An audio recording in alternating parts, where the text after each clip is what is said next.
C'est un grand plaisir de vous retrouver et en ce jour un peu plus grave que les autres, d'espérer vous faire sourire en disant n'importe quoi, mais très vite afin de ne pas abuser de votre indulgence. Voici vos grosses têtes.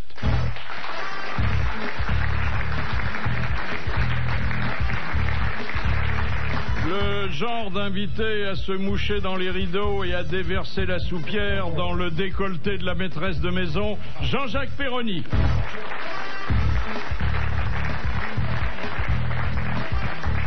Sous la pression fiscale, son cœur est passé à droite, Bernard Mabille.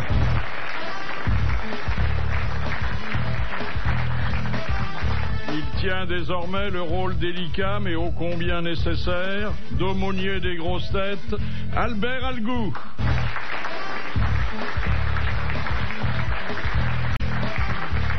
Le Don Quichotte du bien manger, jamais lassé de s'attaquer au moulin de la malbouffe, Jean-Pierre Coff.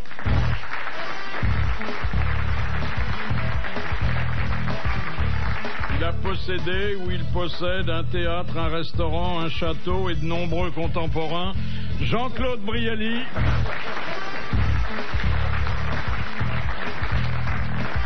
Et puis notre invité d'honneur, bien que le cinéma et le théâtre se l'arrachent, il a accepté de consacrer 90 minutes à la radio, Charles Berly.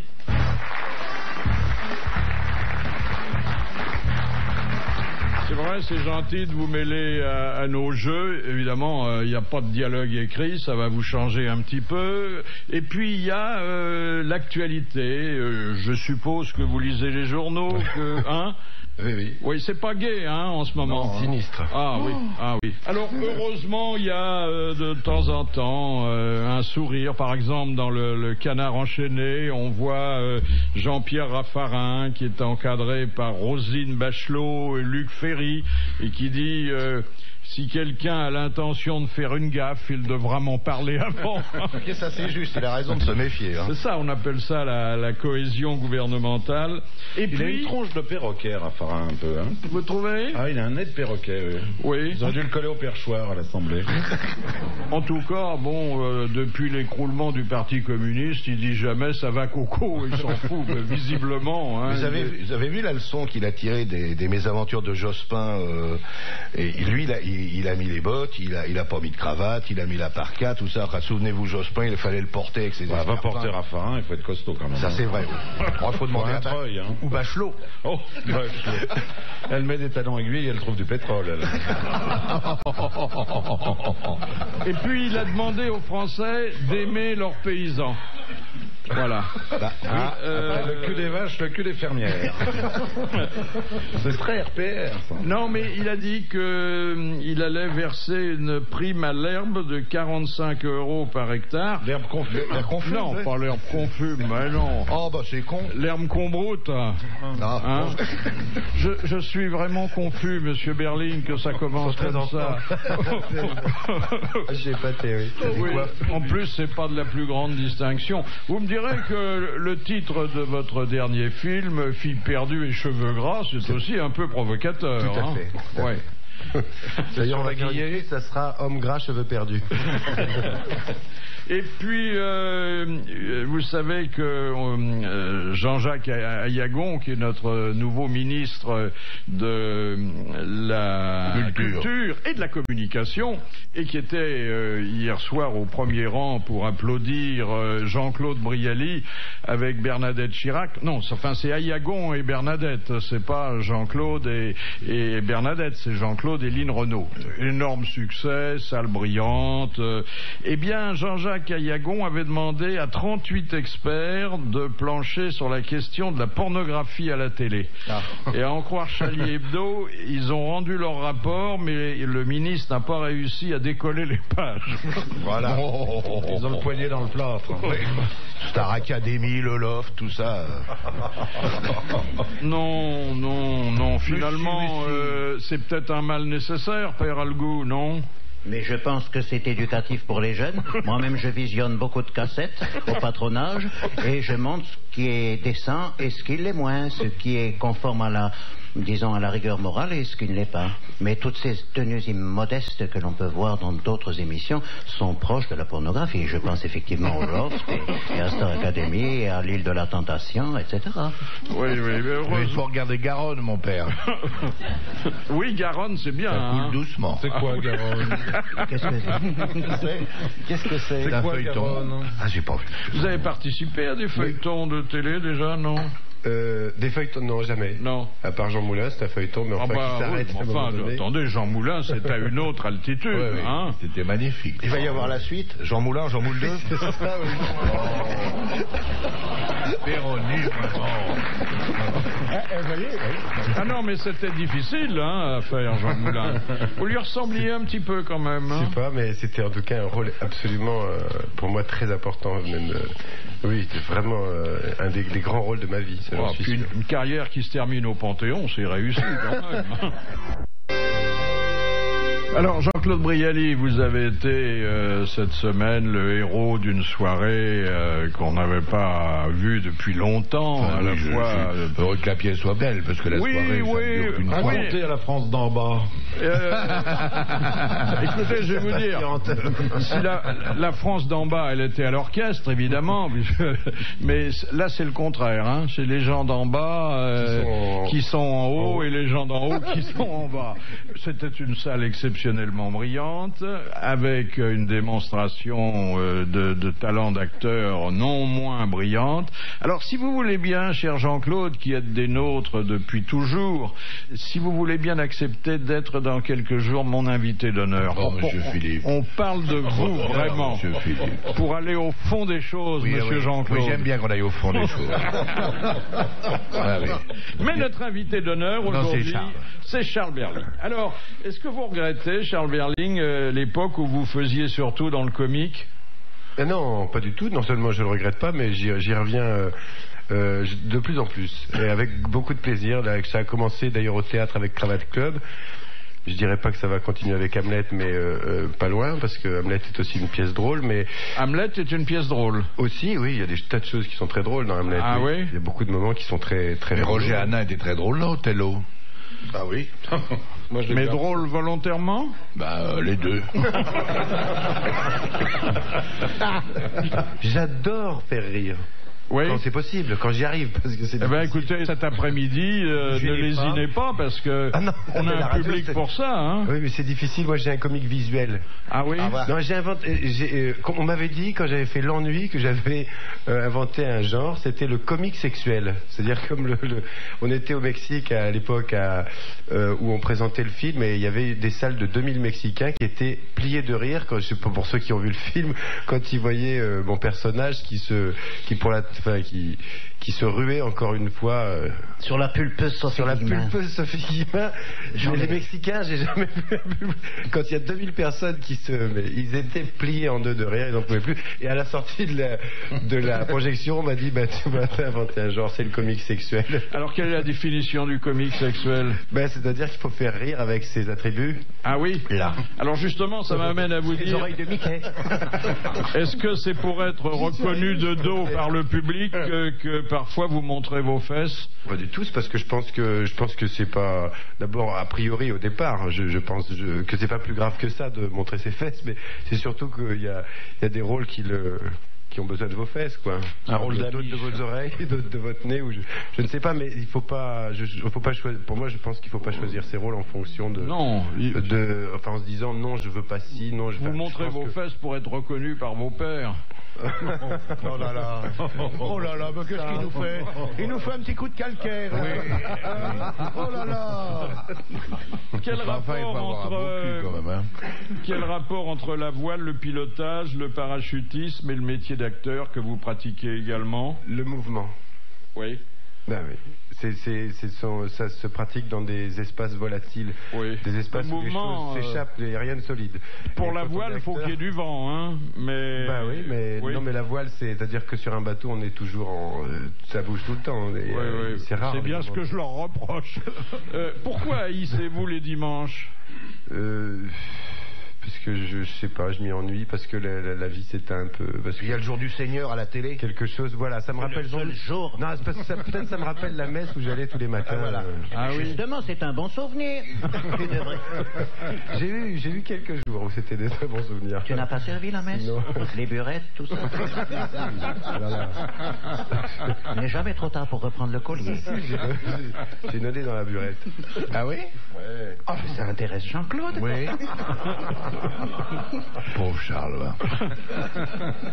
Aimeriez-vous faire parallèlement une carrière de chanteur? Ah, j'adorerais. Ah ouais. C'est vraiment quelque chose qui me... Quel genre de Oh, chanson? la chanson, la variété, parce que je pense pas que j'ai une voix... mais j'adorerais chanter... Je sais pas, c'est vraiment un... Oui, il faudrait que je m'arrête de jouer et puis que je travaille. Parce que je pense qu'à ce moment-là, il faut avoir son propre répertoire, il faut écrire ses chansons. Alors, pensant à vous, Charles Berling, j'ai sélectionné, parce que nous avons aussi une mission culturelle à laquelle nous ne saurions faillir, j'ai sélectionné cette citation envoyée par Monsieur Reboursière de la Harengère. C'est où ça, la Harengère? À côté de Rouen.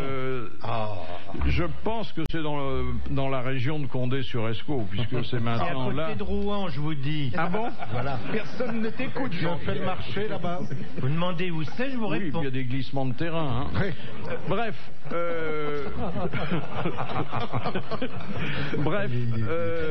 Je vais vous demander, Charles Berling, de participer à l'identification de l'auteur de cette formule. Qui a dit: la carrière d'une star commence quand elle ne peut plus entrer dans son soutien-gorge et finit quand elle ne peut plus entrer dans sa jupe? Woody Allen. Non. Groucho Marx. Non. May West. Non. W.C. Field. C'est français? Non. C'est américain? Ouais. Marilyn Monroe. Non. Oh ben non, elle passe. Elle aurait pu dire ça. Sharon Stone. Non. Non, c'est quelqu'un qui est mort depuis longtemps. Un acteur? Un acteur. Humphrey Bogart. Non. Gary Grant. Et qui a approché de nombreuses stars. John Wayne. Non. Stewart. Non.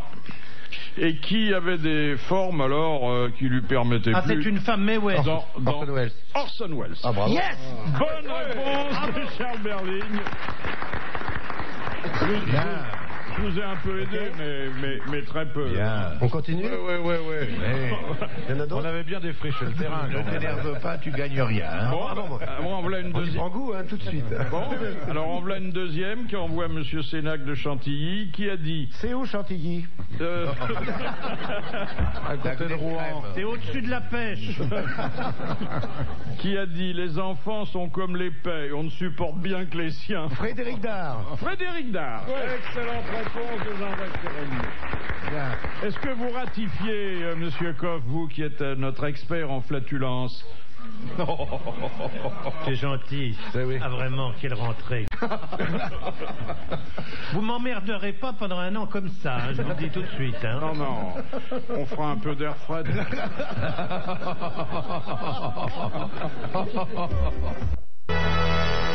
Tout à l'heure, en venant ici, je suis venu à pied.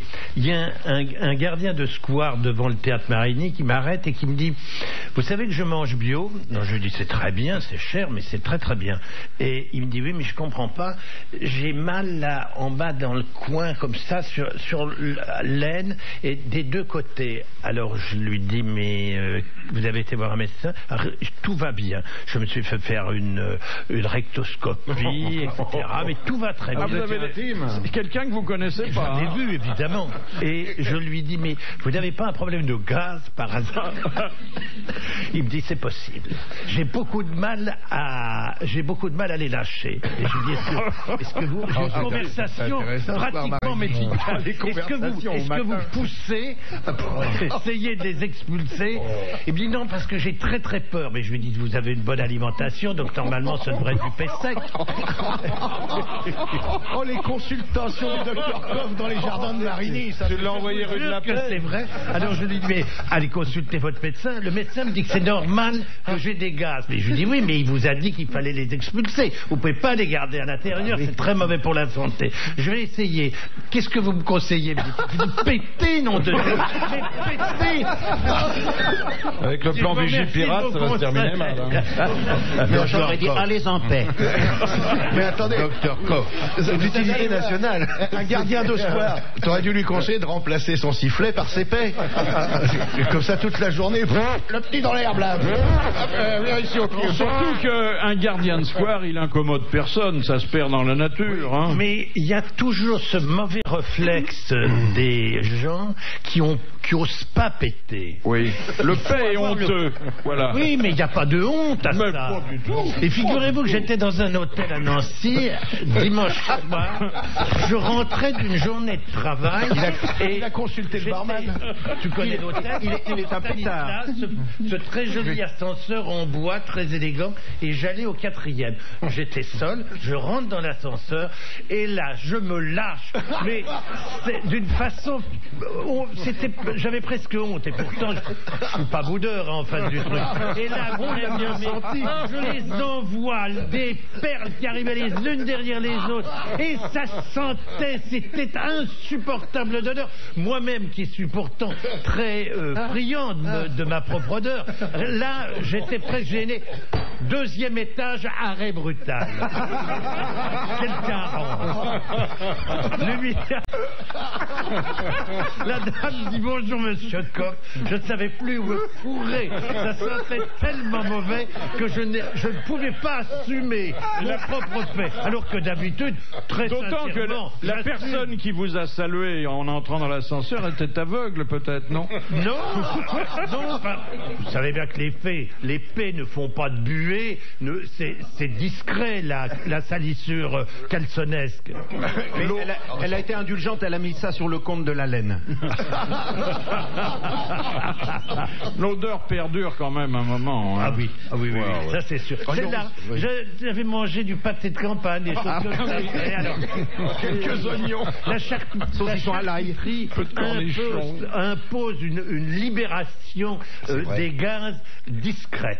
Voilà, je pense qu'il faut surveiller l'alimentation et c'était d'ailleurs le thème d'une intervention de Jean-Yann, voilà une dizaine d'années, à propos des plateaux repas qu'on peut trouver dans les transports aériens ou ferroviaires. Oui. Comme Air France.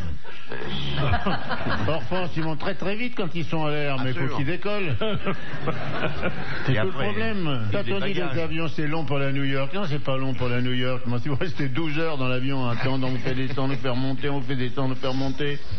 On vous sert un plateau repas, vous êtes malade, on vous emmène. La SNCF, bon, par contre, on mange bien. Oui. Ah, les plateaux repas du TGV. Alors, dis donc, les sandwichs dans le plastique, là, bien avec le café machin capsulé, là, ça c'est pas dégueulasse. C'est d'autant meilleur que ça coûte pas cher du tout. C'est 11 000 francs le sandwich et puis alors 6 000 le café. Un jour, j'ai dit, mais mec, ce sandwich, il est pas très bon. Il dit, mais monsieur, écoutez, c'est les mêmes concerts depuis 5 jours. Tout le monde est... Personne ne s'est jamais plaint. Ils ont fait la Belgique, ils sont descendus dans le Midi. Il y a eu un embranchement, ils ont changé à Toulouse. Ils sont allés pour les Jeux d'hiver du Chamonix. Et maintenant, ils sont là, sur Paris-Château-Thierry.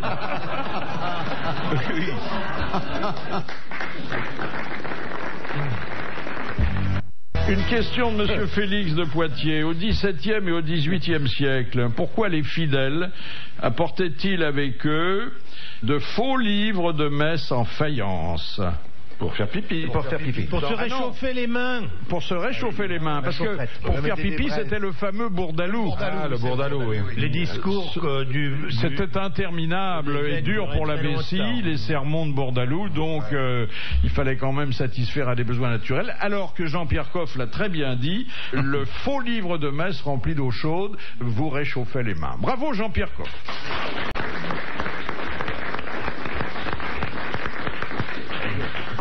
Madame Marchand de Pessac demande à quel comédien est-il interdit de faire de la publicité à la télévision? Au sosie d'homme politique. Oui, exactement. Les comédiens qui ressemblent aux chefs d'État ou aux hommes politiques importants n'ont pas le droit. C'est vrai que... Bah, c'est dommage. Qu'est-ce que vous verriez là? Camembert président, déjà on pourrait rigoler. Ah oui. Meuf là dans le fromage et je m'engoinfre et tout. Vous voyez, on pourrait faire des tas de choses comme ça. Cela dit, souvenez-vous que lors d'une interview importante de François Mitterrand à la télévision, à l'entracte publicitaire, il y avait une publicité pour le Camembert président. Oui, mais ça aurait été marrant avec le sosie, quoi. Oui, mais il y avait une campagne, vous vous souvenez pas, qui a été interdite? C'était Pompidou dont on avait détourné l'image pour la mettre sur un canot. Oui, c'était un canot automobile. Oui. Ouais. Et puis il y avait, je ne sais pas si vous vous souvenez, ça remonte à des années, et ça c'était dans la presse écrite. Le Figaro avait consacré toute sa dernière page à la relation d'un concile qui se tenait à Rome, et il avait vendu le bas de la dernière page au slip Éminence. Jean Dutour, bonjour. Ah, monsieur Bouvard, quelle bonne surprise. Ah oui, c'est vrai, hein. Ouais, je vous attendais pas. C'est rare quand on se parle comme ça. Très rare. Madame Douchy de la Varenne voudrait savoir, enfin elle le sait, mais elle voudrait vérifier si vous le savez aussi, pourquoi Racine passait-il de nombreuses nuits dans la chambre de Louis XIV? Parce qu'il était le valet de chambre de Louis XIV. Pas exactement le valet de chambre. Enfin, le gentilhomme de la chambre. Oui, mais enfin, qu'est-ce qu'il faisait dans la chambre de Louis XIV à lui? Il dormait. Ah non. Il lui lisait des textes? Oui. C'était le lecteur attitré. Il lisait pas toute la nuit, qu'est-ce que vous racontez là? Non, il me branlait un petit peu de temps en temps. Non, Péroni, je vous en prie, hein. Il avait déjà la Duparc sur les bras. La Champmélé. Ah, la Champmélé, oui. Pas la Duparc. Le roi avait des insomnies. Et donc... il avait des insomnies. Qu'est-ce que c'est encore que cette histoire-là? Il baisait sans arrêt, le roi. Ça donne pas, ça vous rend pas insomniaque, ça, au contraire. Mais il dormait le jour, mais lui... Non, il dormait pas le jour. Le jour, il gouvernait. Madame de Maintenon, ça devait pas être marrant. Très agité du cornet de boule, d'où la galerie des glaces. Il n'a pas couché tout le temps avec Madame de Maintenon. C'est vrai qu'une tragédie de Racine, ça peut provoquer le sommeil, hein. Oh, coquin, oh là là, oh bah, vrai. Oui, je n'aime pas beaucoup votre attitude, bien que je l'ai constaté déjà. À propos d'une question à laquelle vous n'avez pas répondu, vous sabotez la réponse de celui qui l'a donnée, ça n'est pas bien. C'est de bonne guerre, non? Non, c'est pas... Vous auriez dû dire bravo Jean-Pierre Coff, ce que je dis moi-même. Bravo Jean-Pierre Coff. Si Jean-Pierre Coff avait été à la place de Racine... Jean, je l'ai dit très discrètement, hein, vous n'avez peut-être pas entendu. Vous êtes très gentil, mais c'est Bouvard qui cherche à nous brouiller. Exactement. Bien entendu, c'est évident. Il est comme ça. Il ne souffre pas que ses amis soient amis entre eux. Je suis pas sûr que vous le connaissiez complètement, si vous saviez. Oh, bah je le connais depuis longtemps. Hein. Oui, mais c'est vice quand même. BD fait la lecture à Robert Hue la nuit. Voilà. Il y a quelqu'un qui dit ce matin dans la presse que Bec BD est en train de faire à Canal+, ce qu'il a fait au PC. Hein, oui. Son dernier livre valait 99 francs, sa dernière émission ne vaut rien. Monsieur Tirafond de Montaigu-la-Brisette vous demande, Jean Dutour, quelle est l'œuvre révolutionnaire qui n'a duré que 12 ans, 2 mois et 27 jours? La Révolution française? Non. Une œuvre issue de la Révolution. Le calendrier. Le calendrier républicain. Bonne réponse de Jean-Jacques Péroni, dont vous allez nous dire que ça n'est pas la bonne réponse. C'est la très bonne réponse, il a tout à fait raison. Bon. Et à qui devait-on ce calendrier? Je crois que c'est à Fabre-d'Églantine. À Fabre-d'Églantine. Eh bien, il sauve l'honneur in extremis. Bravo, merci, à demain. On voit depuis quelques jours, et ça va durer longtemps, sur la scène du théâtre du Palais Royal, vous passez le plus clair des 2 actes de la pièce de Noël Coward à boire et à manger. Qu'est-ce qui est factice là-dedans? Non, on dit qu'il y en a du caviar, c'est des œufs de limpe, et puis il y a un peu de poulet froid avec une petite purée. Et chaude la purée? Non. Et puis la vodka, c'est de l'eau. Oui. Et puis le champagne, c'est vraiment du champagne. Et après, il y a du cognac. Oui, c'est de l'eau et du thé. Ah oui, la production a bien fait les choses. Non, sinon on serait canné tous les soirs. Non. Alors vous faites semblant, vous mangez un peu, vous buvez un peu. Quand on embrasse sur la bouche, on fait semblant aussi. Quand on fait l'amour au cinéma, on fait semblant. Donc là, on fait semblant. Pas tout le monde, vous peut-être parce que vous êtes pudique. Bien sûr. D'ailleurs, c'est très rare quand il y a 40 personnes autour de vous de pouvoir trinquer, quoi. Ah bon? Ouais. Ah, c'est pas mal. Toi, oui, quand on est à plusieurs. 40, j'ai jamais essayé. 4-5, c'est plutôt rigolo. Il m'est arrivé hier, dans la pièce, on parle un peu d'homosexualité, et hier soir, il y a une dame qui monte, une dame homme, avec une grosse voix, comme là, elle me dit, est-ce que je peux avoir l'autographe? Je dis, bien sûr, madame. Alors je lui signe l'autographe, et elle me dit, faut pas avoir honte. On a dit. C'est gentil, hein. Ah oui. La scène d'amour au cinéma, ça doit poser des problèmes, hein. Non, le faire, si ça a un sens dans le film, si ça correspond à des scènes importantes pour l'histoire, l'acteur à ce moment-là, il se sent très bien il l'inscrit dans le chemin de la fiction, mais sinon, c'est après, c'est les commentaires qui sont un peu. Comment vous expliquez que autant d'acteurs qui ont joué des scènes d'amour finalement tombent réellement amoureux de leur partenaire? Oh, moi je pense que c'est pas si courant que ça, simplement qu'on en parle quand ça arrive et je pense que ça peut arriver que deux acteurs qui ont à jouer une scène d'amour étaient disposés à se rencontrer déjà au départ, mais ils se seraient rencontrés sans ça à mon avis. Oui. C'est pas ça qui fait, franchement, c'est même comme disait Jean-Claude, c'est plutôt tue l'amour. L'amour au cinéma, c'est comme la nourriture. C'est-à-dire, j'ai remarqué quand on tourne des scènes de bouffe au cinéma, et il faut voir que ce qu'on a devant les yeux, dans l'assiette, au bout de 4-5 heures que la nourriture est là devant vous et que c'est toujours la même viande qu'on découpe, c'est répugnant. C'est-à-dire, on voit à ce moment-là que le cinéma c'est vraiment un artifice et que ça ne va pas au même rythme que la vie. Donc pour l'amour c'est pareil, ça pourrit un peu. Eh bien c'est pareil si vous voulez. Peut-être parce que pour le repas comme pour l'amour, il faudrait changer la viande à chaque fois. Non, mais par exemple dans le dernier, souvent la bouffe comme l'amour, la sauce fiche dans le fond. Non. Moi j'ai pas eu de bol parce que 2 fois j'ai eu des scènes d'amour, une avec Claude Cardinal et une avec Jane Fonda, qui sont quand même très très jolies. Et je jouais un impuissant, dis donc. D'où l'expression s'endormir sur la viande. Vous jouiez un impuissant. Oui, dans Les Lions sont lâchés avec Claude Cardinal. Il y a des compositions qui sont. J'arrivais pas à défaire sa fermeture de sa robe. C'est pas vrai. Et j'étais comme ça, je me frottais contre elle comme un malade. Et elle riait beaucoup. Et Jane Fonda, c'était parce que j'y arrivais pas. Et malgré la main de Vadim qui m'aidait, c'est rare que le mari aide l'amant à des... Non, mais c'était le metteur en scène, c'était pas le mari encore. Non, il me disait, oui, vas-y, il faut qu'on comprenne que malgré toutes ces caresses, il n'y a rien à faire. Et j'ai passé 8 jours de torture, là, vraiment, franchement. Parce qu'elle était belle, Jane Fonda. Ouais. Et malgré tout ce qu'on raconte, ça me faisait quelque chose. Mais on raconte rien, cher Jean-Claude. Oh, mon petit Philippe, je vous vois venir, ça fait 40 ans que vous me suivez. Bon, puis cela dit, il y a des gens qui font semblant de s'aimer pour les besoins professionnels, puis qui en réalité se détestent. Regardez, vous vous souvenez du couple formé par Loana et Romain? Qui c'est Romain? C'est le Loft? Romain, c'était dans le Loft. Ouais. Ils étaient comme Loana et Schmiss. Bon. Dans la piscine, c'est ça? C'était les deux dans la piscine? Non, c'était un des premiers épisodes, c'était avec Jean-Édouard dans la piscine. Qui ne connaît pas ces classiques, hein? Regardez ça, vous. Eh bien, finalement, rien ne va plus entre Loana et Romain, parce que Loana articule un grief très grave à l'égard de son ancien amoureux. Elle dit, il sent des pieds. Quelle horreur. Elle va au pied, oui. Mais elle est bonne alors.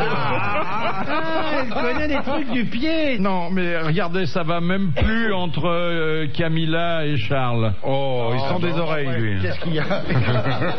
Non, il refoule du tympan. Parce que il y a en ce moment il pète dans les ascenseurs. Oh, il peut pas rentrer dedans. Oh, il a pas la tête à ça. Non, parce qu'il est très écolo, lui. Attendez, ça non, justement. Il doit péter quand même. Il disait justement ça. C'est conneries. Un écolo pète, voyons. Et surtout que Charles, il est souvent en kilt, ça part plus vite. Sa Camillal, elle a marre d'attendre, c'est ça? Non, c'est pas tellement ça, mais justement, il y a de grandes manifestations pour ou contre la chasse en Angleterre. La chasse à quoi? La chasse d'une façon générale. Mais pas la chasse d'eau. C'est les Anglais qui ont inventé la chasse d'eau. Et Camilla défile avec les partisans de la chasse et Charles, il défile contre la chasse. Il veut bien tirer deux coups, mais pas là. Il chasse plus le canard, il peut pas lancer le chien assez haut.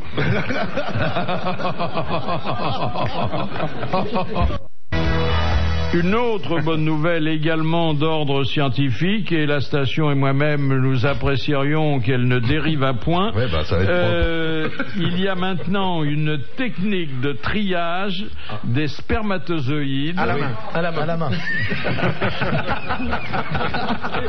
Quel cœur! Trieuse de sperme, c'est joli ça comme boulot. Il y a une espèce de petit ami. Heureusement qu'il y a un petit ami. Je vais te présenter mon petit ami. Qui permet de choisir le bon du mauvais. Non, les chromosomes féminins X et les chromosomes masculins Y. Et qu'est-ce qu'on fait du reste? Il ne sert pas, on en fait quoi? Des yaourts. Non mais le plus dur, jus de poireau. pour la manipulatrice, le plus dur, c'est de coller les dossards sur les spermatozoïdes pour qu'on s'y retrouve, vous voyez. Ah non mais ça c'est les spermatozoïdes. Alors il faut secouer le petit ami, mais dans quel sens? De gauche à droite? Non, c'est formidable de pouvoir avoir à volonté une fille ou un garçon. Oui, bon. Formidable, ouais. C'est bien. Hein? Ouais, c'est formidable. Ouais. Ça marche avec une passoire à thé ou des trucs comme ça, non? Cela dit, Avec un chinois, on peut se le polir.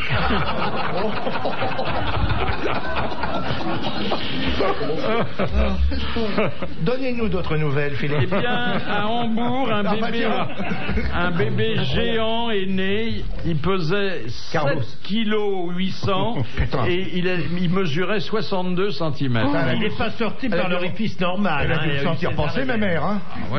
Non, césarienne. Près de 8 kg, c'est beaucoup. Donc c'était Il est né avant terme ou pas? Bête, hein. Ouais. Comment? Est-il né avant terme? Après terme. Alors, il est resté. Et alors, pour mettre l'ail dans le gigot, on a dû se ruiner avec la botte d'ail, là, parce que dites donc, rendez-vous, 8 kilos, combien il faut d'ail pour mettre dans le gigot? Oh là. Ah ben moi je mets pas l'ail dans le gigot d'abord, je le mets à côté. Ah oui. Ben là, faut un grand plat. Tu le mets à côté. Ah oui, pas dans le gigot, je gâche pas la viande. Ah, pourquoi? Ben parce que je veux pas gâcher la viande, un bon gigot n'a pas besoin d'ail. Vous mettez à côté l'ail à cuire autour du gigot dans le plat et ensuite vous écrasez l'ail dans le jus et c'est le jus qui va être aillé mais pas la viande. Ça se fait en surgelé. Vous avez des invités qui peuvent ne pas aimer l'ail. Moi je croyais qu'on mettait la gousse d'ail en suppositoire dans le gigot. Vous l'épluchez, un petit peu d'huile d'olive, il n'y a pas à pousser beaucoup, hein. Vous allez voir, ça remonte. Henri Lecomte, est-il exact que vous soyez sorti du ventre de votre mère avec une raquette à la main? Oui. C'est ce que j'ai lu dans votre biographie. Maman, là, je m'excuse, maman. Non, mais est-ce qu'on appelle court certains enclos sportifs parce qu'on ne peut pas y faire carrière très longtemps? Oui, pourquoi pas. Est-ce qu'il vaut mieux être gaucher que gauchiste? Oui. Oui. Oui. Ça peut être les deux. Oui, on peut être les deux, oui. Mais chacun son truc, hein. Est-ce que vous n'avez pas été tenté, après avoir pris votre retraite, de retourner à l'école que vous aviez quittée à l'âge de 14 ans? Non, j'étais une catastrophe. Non. Pourquoi n'êtes-vous pas devenu, comme certains connaisseurs l'espéraient, le meilleur joueur du monde? Je suis pas devenu meilleur joueur du monde, premièrement parce que j'étais blessé, et deuxièmement parce que j'aime trop la vie, et j'aime trop le sport, et j'aime trop... Je suis quelqu'un qui aime bien aussi manger, qui aime bien tout. Je suis moi-même. J'aime les routiers aussi. J'aime les routiers. Non, mais c'est vrai. Non, mais je crois qu'avant tout, j'ai fait le maximum. Mais c'est vrai qu'avec certaines personnes disent que s'il avait le jeu, le mental d'un tel... À chaque fois, on dit ça. Je pense que j'aurais jamais réussi la carrière que j'ai réussi, déjà. J'aurais jamais non plus pris autant de plaisir. Je crois qu'on n'aurait jamais connu Henri Lecomte parce que j'ai des bons côtés et des mauvais côtés, mais je suis comme ça. On s'arrête à quel âge, Henri? Maintenant? Oui. Je pense que nous, on est les derniers à avoir joué jusqu'à 30, 31, 32. Quelle sera la limite d'âge maintenant? Moi, je pense qu'ils vont arrêter vers 26, 27. Ah, oh là là. Bah oui, parce que maintenant, c'est comme des Formule 1. Hein. Ils sont au maximum tout le temps. La preuve, c'est qu'on a pas énormément de blessés. Et que ça va être les derniers, Agassi et Sampras, de jouer aussi longtemps. Mais qu'est-ce qu'on peut faire après avoir été un champion? Alors on peut diriger une équipe, servir d'entraîneur comme Noah. On peut aussi chanter. Oui, ça c'est pas facile. Hein. Non. Faire je crois avoir un magasin. Avoir un magasin. On peut travailler aussi, être consultant. On peut aussi, je crois que où on l'a encore au fond de soi-même et on veut communiquer, on veut rester dans le tennis. Moi, c'était un petit peu mon cas parce que je joue sur le senior tour maintenant, mais c'est un plaisir. Mais de là à être entraîneur-coach, j'ai pas envie. Ça fait 18 ans, 20 ans que sur le circuit, après repartir, non. Comment expliquez-vous la baisse du nombre de mariages en France compte tenu de votre statistique personnelle? Non, j'ai pas. Attends, j'ai pas encore fait comédie. Hein. Combien de mariages déjà? 2. Et vous avez des projets pour la semaine prochaine? Non, ça va là. C'est bon. Va, là. 2 ramasseuses de balles. Bon, je sais pas. Bravo. Bravo. Un garçon, une fille. C'est vrai que la jupette souvent est très flatteuse. Hein. Ça dépend ce qu'il y a dessous. Moi j'ai une idole au tennis, mais il paraît qu'elle donne pas de bons résultats, au moins sur les cours, parce qu'ailleurs ça doit être bien. Ah oui. C'est Kournikova là. Et pas mal Kournikova. Hein. Ah oui, jolie fille. Mignonne, hein.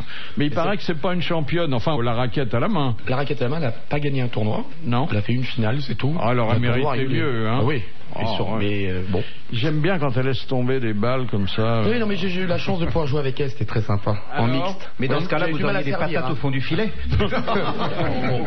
Oui, merci, c'est le cas de le dire. Mais j'ai fait pas mal de double fautes, oui. Le problème, c'est quand tu serres et qu'elle est devant toi. C'est marrant. Ça y est, je bande.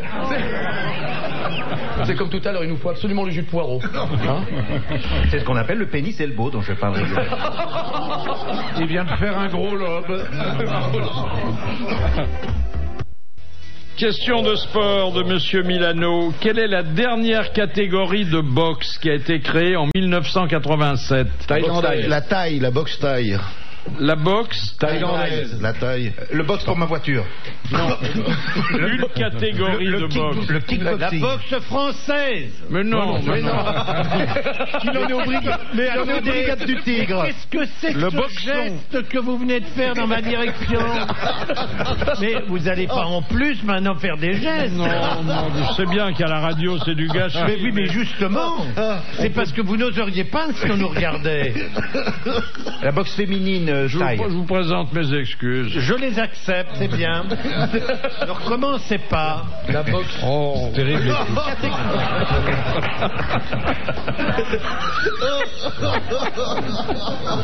Phonétiquement, c'est presque la bonne réponse. La boxe thaïlandaise. Mais non, la boxe, dans la boxe française, une catégorie qui s'est ajoutée au poids plumes, notamment. Les super plumes, les mi-plumes. Alors, la boxe pour les nains. Super mouches, boxe naine.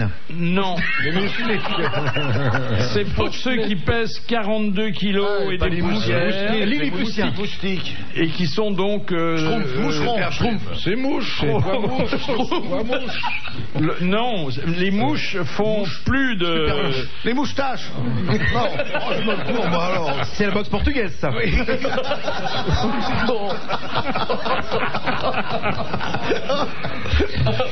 Championne, Linda de Souza. Oh non, on va pas reprendre ces vieux couplets. Hein. Mais Linda de Souza, c'était la vanneuse en carton. On n'a pas le droit, monsieur Perroni, on n'a pas le droit. Bon, si, on peut rire. Surtout quand il y a un petit dans la région. Mais il est mort de rire. Hein. Elle chantait Tiroli, Tirola. La boxe légère. La boxe légère. Non, c'est avec un peu de fouetté. Après la catégorie lourd, mi-lourd, léger, plume, il y a la catégorie. Mais non, anorexique. En dessous de plume, c'est plus léger encore que la plume. La duvet. Un léger duvet. Et d'air. Non, je crois que vous ne savez pas. La plume d'Eder. Nous allons envoyer un mandat de 150 € à Monsieur Milano de Tannes. C'est la catégorie paille. P-A-I-2-L-E. Paille. Paille. Ouais, on disait détail, on n'était pas loin. Dans quel sport demande Monsieur Pougnoff? On a bien connu sa veuve. Toi-même. Toi-même. C'est un lutteur. De toute façon, il est toujours seul. Hein. Il en met un sacré coup de main. Allez. Dans quel sport de vitesse est-il interdit de freiner? Dans la boxe paille. Le dragster. Non. Pas le bob, pas le bobsleigh. Si. Bobsleigh. On ne peut pas freiner dans le bobsleigh. T'arrives, bonne réponse d'Henri Lecomte. Le bob. Le hasard, ça arrive quelquefois, Henri. C'est bien, hein. Bien. Henri, Le bobsleigh que tu utilises, tu les freins à la fin. bien le prince Albert. Bien sûr. Voilà, alors ça c'est pas moi. C'est Jean-Claude qui a dit ça, c'est pas moi. Non, mais c'est gentil, il peut être ami avec le prince Albert. Non, je suis ami avec Glisson.